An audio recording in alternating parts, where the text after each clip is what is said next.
নমস্কার বন্ধুরা, সানার কিচেনে আপনাদের সবাইকে স্বাগত। আজ আবার চলে এসেছি আপনাদের সঙ্গে একটি রেসিপি শেয়ার করতে।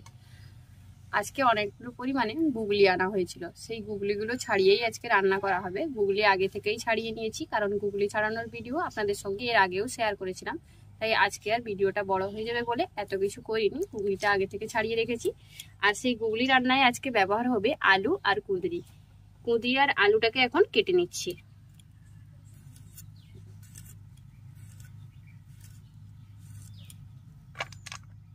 কুঁদরিটাকে কিন্তু ছোট ছোট টুকরো করে কাটবো। আপনাদের দেখাচ্ছি কিভাবে আমি কুঁদরি আর আলুটা কাটছি।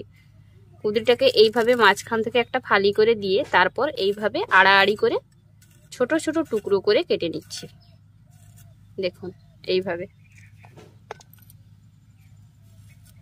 কুঁদরি আর আলু দিয়ে গুগলির এই তরকারিটা খেতে কিন্তু দারুণ লাগে, গরম ভাতে এক কথায় অসাধারণ। আর গুগলি তো আমাদের শরীরের জন্য খুবই উপকারী।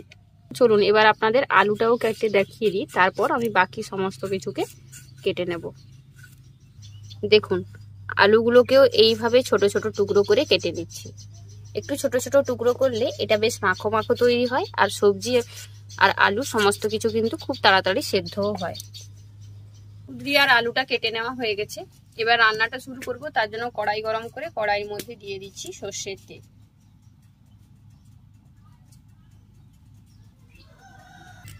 তেল গরম হয়ে গেছে, এবার তেলের মধ্যে কেটে রাখা আলু আর কুঁদরিটাকে দিয়ে ভেজে নেব।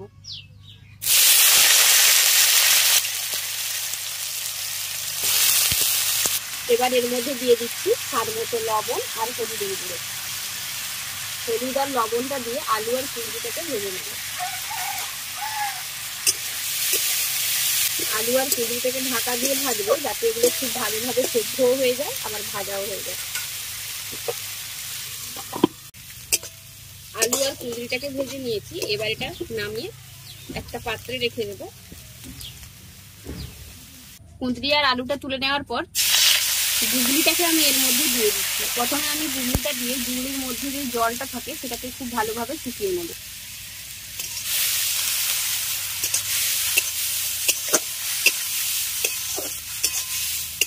জল করে গুগলিটাকে তেলের মধ্যে দিলে সেই জলটা প্রচুর পরিমাণে বেরাতে থাকে, আর খেতেও ভালো লাগে না, আর বেশ আস্তে গন্ধ করে। তাই চেষ্টা করবেন জলটাকে খুব ভালোভাবে শুকিয়ে নিতে। চাইলে এইভাবে এক সাইড করে গুগলিটাকে জলটাকে বের করে দেওয়াও যাবে। এই দেখুন এইভাবে বের করে নিচ্ছি। দিলে গুগলির মধ্যে যে একটু অতিরিক্ত আঁচটে গন্ধ থাকে সেটা কিন্তু করবে না। গুগলির জলটাকে খুব ভালো করে শুকিয়ে নিয়েছি। এবার এটাকে একটা পাত্রে ঢেলে নিয়ে কড়াইটাকে খুব ভালো করে আগে ধুয়ে পরিষ্কার করে নেব, তারপর বাকি রান্নাটা করব। কড়াই গরম করে নিয়েছি, কড়াইয়ের মধ্যে দিয়ে দিচ্ছি সর্ষের তেল। আগে থেকে যেহেতু আমি আলু আর কুঁদরিটা ভেজে রেখেছি, তাই এখন অতিরিক্ত পরিমাণে তেল দেব না, অল্প পরিমাণে তেল দিলাম। তেল গরম হয়ে গেছে, এবার তেলের মধ্যে যে গুগলির জলটাকে খুব ভালো করে শুকিয়ে রেখেছিলাম সেগুলো দিয়ে দিচ্ছি। গুগলিটাকে প্রথমে একটু ভেজে নেব। দেখুন এখন আর কিন্তু কড়াইয়ের মধ্যে লেগে যাচ্ছে না। যদি প্রথমে জলটা না বের করে দিতাম তাহলে কিন্তু কড়াইয়ের মধ্যে লেগে যেত আর প্রচুর পরিমাণে আস্তে গন্ধও করছে। গুগলিটাকে অর্ধেক ভেজে নেওয়ার পর এর মধ্যে দিয়ে দিচ্ছি একটা বড় সাইজের পেঁয়াজ কুচি। এই গুগলিটার মধ্যে একটু পেঁয়াজ বেশি করে দিলে খেতে বেশ ভালো লাগে। এবার পেঁয়াজ আর গুগলিটাকে আগে ভালো করে একটু ভেজে নেব। এই ভাজার সময় দিয়ে দিচ্ছি স্বাদ মতো লবণ আর হলুদের গুঁড়ো, একটু সামান্য লঙ্কার গুঁড়ো, দিয়ে দিচ্ছি কয়েকটা চেরা কাঁচা লঙ্কা। পেঁয়াজটা কিন্তু একদম মশমশে করে ভাজবো না, খাওয়ার সময় পেঁয়াজটা মুখে পড়লে খেতে বেশ ভালো লাগে, কারণ পেঁয়াজের মধ্যে একটা মিষ্টতা থাকে আর মুখে পড়লে খাওয়ার সময় খেতে বেশ ভালো লাগে।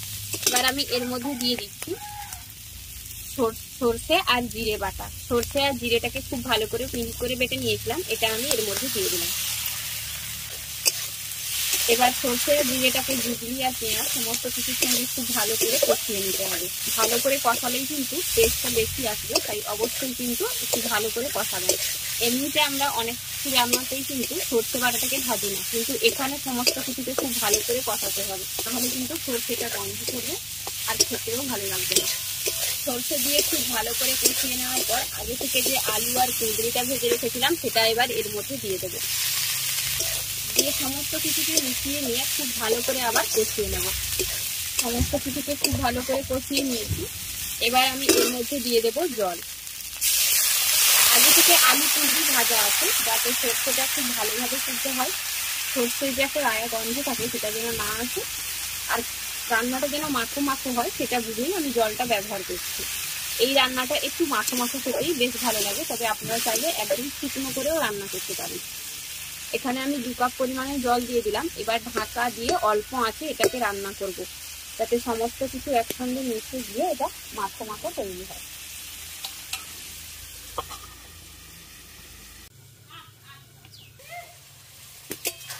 দেখুন সমস্ত কিছু খুব ভালোভাবে মিশে গেছে আর রান্নাটা একদম মাখো মাখো হয়ে গেছে। এবার এটাকে একটা পাত্রে নামিয়ে নেব। তৈরি হয়ে গেল গরম গরম গুগলির তরকারি। এই মাখো মাখো গুগলির তরকারিটা গরম ভাতের সঙ্গে খেতে অসাধারণ লাগে, আর বানানো খুবই সহজ, আর এটা শরীরের জন্য খুব উপকারীও। আমাদের এই সহজ পদ্ধতি তৈরি করা গুগলির তরকারি রেসিপিটা আপনাদের কেমন লাগলো অবশ্যই কমেন্ট করে জানাবেন। ভালো লাগলে বরাবরের মতো ভিডিওটি লাইক করে আপনার বন্ধু বান্ধব এবং ফ্যামিলির সঙ্গে ভিডিওটা শেয়ার করার অনুরোধ রইল। আর চ্যানেলে নতুন বন্ধু হয়ে থাকলে অবশ্যই চ্যানেলটি সাবস্ক্রাইব করে নেবেন। সেই সাথে যারা ফেসবুক পেজে দেখছেন তারা অবশ্যই ফেসবুক পেজটি ফলো করে নেবেন। আজ তবে এই পর্যন্তই বন্ধুরা, আবার দেখা হবে অন্য কোনো রেসিপি নিয়ে। ভালো থাকবেন, সুস্থ থাকবেন, আর এতক্ষণ আমাদের সঙ্গে থাকার জন্য অসংখ্য ধন্যবাদ। টাটা।